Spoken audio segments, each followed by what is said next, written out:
KTLA Prime News. They float through the skies with the wind in their wings, but tonight a fight is taking flight. Local hang gliders fear their sport's about to hit a major snag. Greg Weissman is live in San Bernardino with the battle over a piece of land between hang gliders and a developer. Leela, even at night it is easy to see why Jackson Airpark is the perfect spot for hang gliders. It is remote, open, and right below Marshall and Crestline Peak, which is where pilots take off. But next to this piece of grass is an area that an LA-based developer wants to build about 1,000 homes. And if that happens, it could change everything here. Klaus Wagner came all the way from Austin, Texas to pilot his hang glider from the San Bernardino mountains to this grass landing strip in North San Bernardino. It would be an obstruction to a safe approach to this landing site.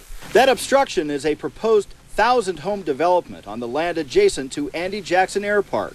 For 30 years, hang gliders and paragliders have leased this land from the Department of Water Resources and used it to land their aircraft. If the plan were built as it currently is described, it could literally shut us down. Alan Krause is with the Crestline Soaring Society. His group has been working with LA-based developer Inland Communities to develop a plan that works for everyone. The developer has agreed to clear an area next to the airpark and say they are addressing hang gliders' concerns. But three-story condominiums slated to be built directly under where the pilot's final approach is pose the biggest concern. The three-story condos and the two-story single detached put rooftops right in the approach. It's really an unsafe situation, both for the pilots and for the people on the ground.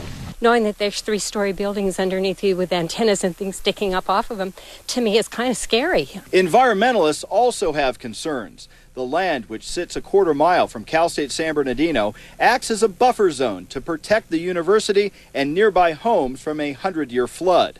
Also, the mighty San Andreas Fault runs the entire length of the project site.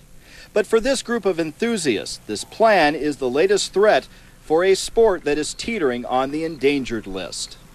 Increasing pressure from development has really closed down a number of sites. We're a world-class site here. We'd really like to preserve it. In fact, this is only one of 4 hang gliding sites left in Southern California. The University Hills Project, as it's called, has been 15 years in the making and still must have its environmental impact report approved.